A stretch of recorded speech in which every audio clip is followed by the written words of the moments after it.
Welcome to The Explainer. Today, we're taking a pretty wild trip back about 2,000 years to look at ancient philosophy. But, and here's the catch, we're going to apply it to something extremely modern, your daily 9 to 5. We are literally transforming the private wisdom of a Roman emperor into a daily survival guide for modern office chaos. So if you've ever felt totally overwhelmed by endless emails, toxic workplace dynamics, or constantly shifting corporate goals, well, you are absolutely in the right place. I want you to imagine, just for a second, the ultimate executive, an emperor who commanded massive armies, ruled over millions of people, and had literally unimaginable wealth right at his fingertips. You'd think a guy with that much absolute power would spend his time obsessing over expanding his empire or crushing his enemies, right? But what if, instead, he spent his nights completely alone, writing these desperate private notes to himself, just begging himself not to be corrupted by his own power? We're talking about Marcus Aurelius, and today we're going to look at him not just as some dusty ancient ruler, but as a leader trying to survive the ultimate toxic workplace. Okay, let's dive into this comparison. If you look at history, your normal leaders are usually all about outward glory. They want to conquer nations, build massive monuments, basically control everything around them. But Marcus Aurelius, he had a completely contrarian mindset. While everyone else was looking outward for power, Marcus looked inward. He sought wisdom. His ultimate goal wasn't actually to conquer the world, it was to conquer his own mind. He firmly believed that real, unshakable power came from self-mastery, not just dominating other people. So, here's our step-by-step tactical guide for your workday. 1. The ultimate stressful job. 2. Control your own mind. 3. Expect workplace difficulties. 4. Stop seeking office validation. And 5. Treat your time wisely. All right, let's kick things off with section 1. The ultimate stressful job. So Marcus wasn't actually born to rule. He was adopted into the imperial family by Emperor Hadrian and basically thrust into this position of immense power. And the insane pressure he faced, it actually maps perfectly to what you deal with today. On the left, you've got the Roman crises Marcus dealt with, sweeping plagues, constant border wars, literal political conspiracies threatening his life. Now look at the right side. These are our modern equivalents. A border war? That's your unpredictable, massive workload. A political conspiracy? That translates pretty directly to toxic office gossip or, say, a sudden change in upper management. A plague sweeping the empire? Honestly, that feels a lot like navigating a failing quarter or those terrifying sweeping company layoffs. The physical stakes might be different, but the psychological stress of managing uncontrollable chaos, it's exactly the same. To actually survive all this without losing his mind, Marcus relied heavily on a philosophy called Stoicism. Basically, Stoicism is the belief that true happiness doesn't come from your job title, your salary, or getting that corner office. It comes entirely from virtue, wisdom, and self-control. It's a highly pragmatic tool. When your external projects crash and burn or the economic conditions suddenly shift against you, Stoicism acts as this ultimate coping mechanism to keep your feet planted firmly on the ground. Which brings us right to section 2, control your own mind.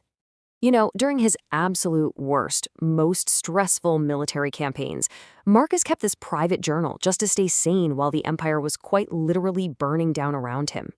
And right at the core of that journal, which we now call his meditations, is this incredibly powerful realization. You have power over your mind, not outside events. Think about how liberating that is for your Tuesday morning at work. When a crisis hits, our default reaction is almost always panic. We immediately go, why is this happening to me? But Marcus trained himself to completely shift that mindset. Instead of stressing over the event itself, he learned to ask, okay, how can I respond to this with wisdom? Now, what's really interesting about this breakdown is where a Stoic actually focuses their energy. A stressed-out modern worker spends a massive amount of emotional energy worrying about the economy, what their coworkers are doing behind their back, or what the boss thinks, things they have exactly 0% control over. But a Stoic, they allocate 100% of their focus to their own actions. The absolute crucial takeaway here is, stop trying to control the uncontrollable. You have to redirect all that wasted, anxious energy into the one single thing you actually govern, your own response. Moving right along to section 3, expect workplace difficulties. Marcus was definitely not some blind, toxic positivity optimist. He was incredibly realistic, and he essentially created this mental prep routine for reality.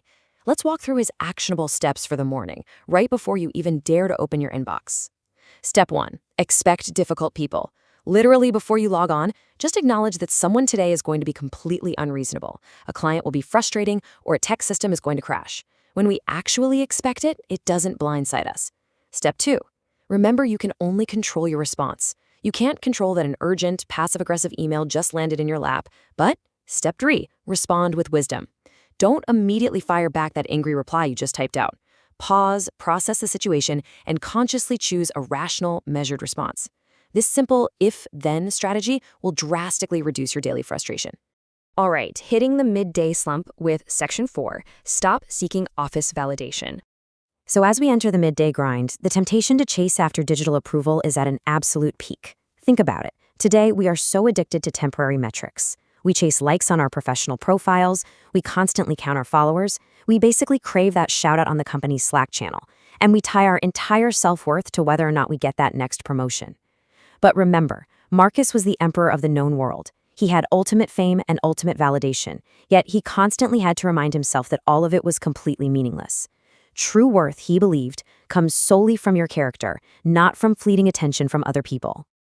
He literally wrote down reminders to himself that fame and power are temporary, but character is forever. Look, doing good work just for its own sake is going to outlast any corporate title or digital applause you could ever get. If your happiness depends entirely on your boss noticing your hard work, you are literally handing them the power over your own mind. You've got to take that power back. Learn to be satisfied with the quality of your own work, completely regardless of who happens to see it. And finally, wrapping up the day with Section 5, treat your time wisely. Let's move to the evening and see how this all builds across an entire daily routine. In the morning, you armor up by expecting difficulties. During that chaotic midday rush, you focus on your character rather than chasing cheap validation. And in the evening, you intentionally reflect on time and death. I know, it sounds super intense, right? But it's actually incredibly freeing. It's the ultimate Stoic way of firmly logging off and clocking out for the night. He did this because the undeniable truth is that every single day is limited. Every hour actually matters. Marcus reflected on death not to be morbid or depressing, but as a mental slap in the face to remind himself to live intentionally right now. Please don't trade the best years of your life or your precious evening hours to endless office stress. Don't postpone your personal dreams just because you think you have this unlimited bank of time. The future isn't guaranteed for any of us. To bring this whole explainer together, I want you to remember this absolutely incredible quote from Marcus. The happiness of your life depends upon the quality of your thoughts. Human nature hasn't changed a bit in 2,000 years. We still face uncertainty, anxiety, and massive frustration. But true strength, it isn't about clawing your way up the corporate ladder or dominating your industry. It's about mastering yourself. So I want to leave you with this final, somewhat provocative thought to chew on. The modern workplace is absolutely going to throw chaos at you. The economy will shift. Coworkers will be incredibly difficult. Emails are going to pile up. The world around you may be totally chaotic. But tomorrow morning, when you sit down at your desk with your coffee, who is going to control your mind? Will it be your inbox or will it be you? Keep this Stoic toolkit in your back pocket and take back control of your day. Thank you so much for joining me for this explainer, and I'll see you next time.